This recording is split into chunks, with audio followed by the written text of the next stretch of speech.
बर'बाजार बड'लेण्ड कलेजआ गोदान फरायसाफोरखौ बरायनाय आरो बारग'लांनाय फरायसाफोरखौ बरायनाय हाबाफारि लानाया दिनै मोजाङै मोजां जोबनानै थांबाय। बे हाबाफारिनि गेजेरजोंनो जारिमिन इन्जुर लाइसिखौ बेखेवना होयो बिजनि दख'रा एबसुनि आफादगिरि सुबिलाल दैमारि बिथाङा।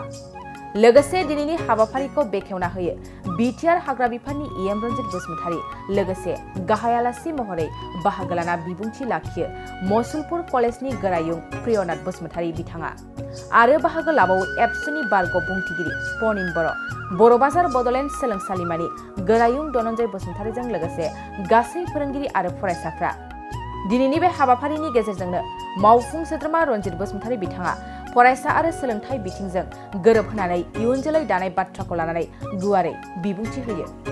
जोङो गिबियावनो आंनिफ्राय अननाय बड'लेण्ड मुलुगसोलोंसालिमानि आन्दाराव बर'बाजार कलेजखौ जोङो एकाडेमिक हिसाबै सालायबोनाया जोङो 2014 मायथाइनिफ्राय जाजेनदों आरो बिनि सिगाङावहाय जोंहा गुवाहाटीजोंमोन।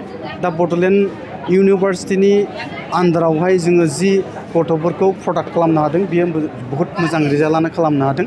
बहुत गथ'फ्रा बड'लेण्ड मुलुगसोलोंसालिमानि आन्दाराव एफिलिएटेड जानाय कलेजफ्राव फरायनानै गोबां मोजां मोजां इउनिभार्सिटियाव इनरलमेन्ट जाहैनो हादों आरो जों थिग बेबायदिनो जोंनि बर'बाजार कलेजनिफ्रायबो पास जालांनानै गोबां फरायसा फरायसुलिफ्रा बड'लेण्ड मुलुगसोलोंसालिमाजों लोगोसे गुबुन गुबुन मुलुगसोलोंसालिमाफ्राव एडमिसन लानानै एमए खौ पास जानो हानाय जोङो नुनो मोन्दों।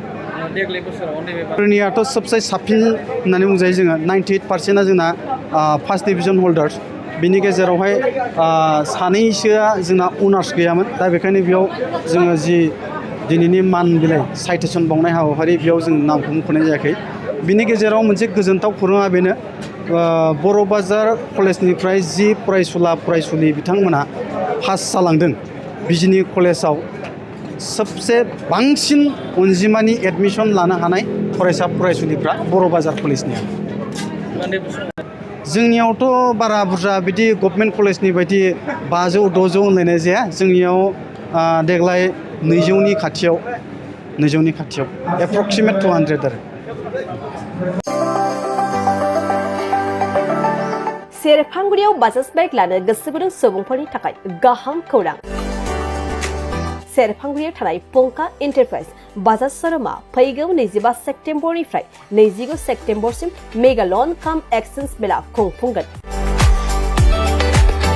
बायगिरि बिथांमोननो आरसि इन्सुरेन्स लाफानानै 10,999 रां बेसेनावनो लवेस्ट डाउन पेमेन्ट होनानै बाइक लानो हागोन आरो 500 रां होग्रोनानै गोसोबायदि बाइकखौ आवग्रिना दोननो हागोन।